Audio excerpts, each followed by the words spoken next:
আসসালামু আলাইকুম friends, recipe by Angel চ্যানেলে আবারও একবার আপনাদের সবাইকে স্বাগত জানাই। আজকে আমি শুরু করব যে রেসিপিটি, সেটি হলো রুই মাছ দিয়ে কাঁচকলার ঝোল।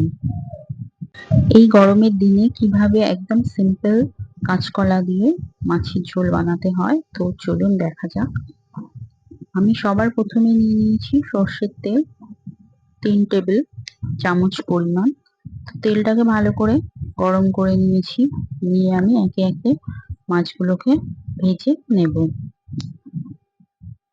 নুন হলুদ দিয়ে আমি মাছগুলো ম্যারিনেট করে রেখে দিয়েছিলাম।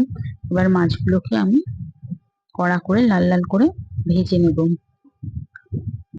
আমার চ্যানেলটাকে ফ্রেন্ডস সাবস্ক্রাইব করার অনুরোধ রইল।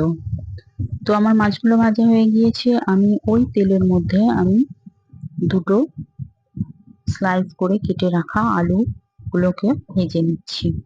নুন হলুদ দিয়েছি সামান্য পরিমাণ, দিয়ে আমি আলুগুলোকে ওই তেলের মধ্যেই হালকা লাল লাল করে আমি ভেজে নেব।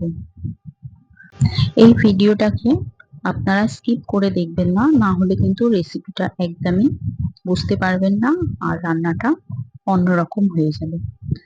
তো আমার আলুগুলো লাল লাল করে ভাজা হয়ে গেছে। এবারে আমি ওই সেম তেলের মধ্যেই আমি আবার কাঁচকলাগুলোকে কেটে ধুয়ে রেখেছিলাম, ওগুলোকে আমি তেলের মধ্যে হালকা ফ্রাই করে নেব। কাঁচকলাগুলোকে আমি বেশি ভাজবো না, এইবার আমি কাঁচকলাগুলো তুলে নেব। তারপর আমি ওর মধ্যে আরো সামান্য পরিমাণ তেল অ্যাড করেছি। করে আমি 5টা কাঁচা লঙ্কা দিয়েছি। তেলটাকে গরম করে নিয়ে 5টা চেরা কাঁচা লঙ্কা দিয়েছি আর হাফ টেবিল স্পুন দিয়েছি কালো জিরে। দিয়ে আমি হালকা 20 সেকেন্ড ধরে নাড়াচাড়া করে আমি একটা ছোট সাইজের পেঁয়াজ অ্যাড করেছি। এর মধ্যে আমি বেশি পেঁয়াজ দেব না, কারণ আমি একদম সিম্পল প্রসেসে আমি কাঁচকলা দিয়ে রুই মাছের ঝোলটা করব। এই গরমের দিনে যত তেল মশলা কম খাওয়া আমাদের শরীরের পক্ষে ভালো। তো আমি দিয়ে দিচ্ছি 2 টেবিল স্পুন আদা রসুনের পেস্ট। দিয়েও আমি ভালো করে নেড়ে চেড়ে নিচ্ছি। আমি ফ্লেমটা গ্যাসের একদম মিডিয়াম আছে। তো আমি আদা রসুনটাকে পেঁয়াজের সঙ্গে ভেজে নিচ্ছি। আমার আদা রসুনের একটা কাঁচা স্মেল চলে যাওয়ার পর এর মধ্যে আমি দিয়ে দিচ্ছি হাফ টেবিল স্পুন হলুদের গুঁড়ো, হাফ টেবিল স্পুন লঙ্কার গুঁড়ো আর হাফ টেবিল স্পুন জিরের গুঁড়ো। দিয়ে আমি এবার মশলাটাকে ভালো করে 1 মিনিট ধরে কষিয়ে নেব। এর মধ্যে আমি এই 3টে মশলাই অ্যাড করেছি। আমি এখানে বেশি কোনো মশলা দেব না, কারণ কাঁচকলা দিয়ে রুই মাছের পাতলা ঝোলটাই আমি করতে চলেছি। এর মধ্যে কোনো রিচ কিছু করব না। তো আমার মশলাটা থেকে তেল ছেড়ে দিয়েছে, দেখতে পাচ্ছেন। এবার আমি একটা কেটে রাখা টমেটো দিয়ে দিলাম।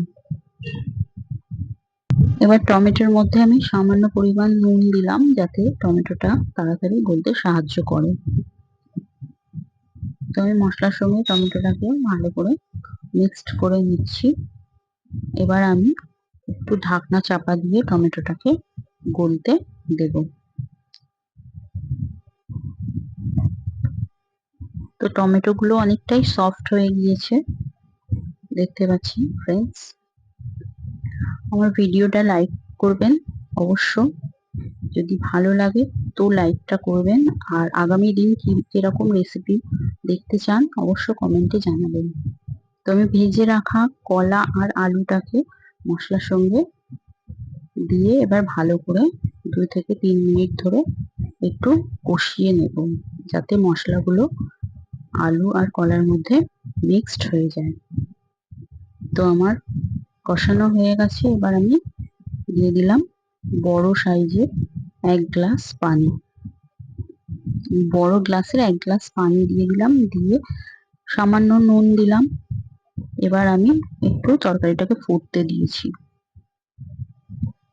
3 মিনিট পর আমি ঢাকনা খুলে আমার একদম ফুটে গেছে, আলু আর কলাটাও সেদ্ধ হয়ে গিয়েছে। এবার আমি দিয়ে দিচ্ছি ভেজে রাখা মাছগুলো। মাছগুলো দিয়ে আমি 1 থেকে 1.5 মিনিট ফুটতে দেব।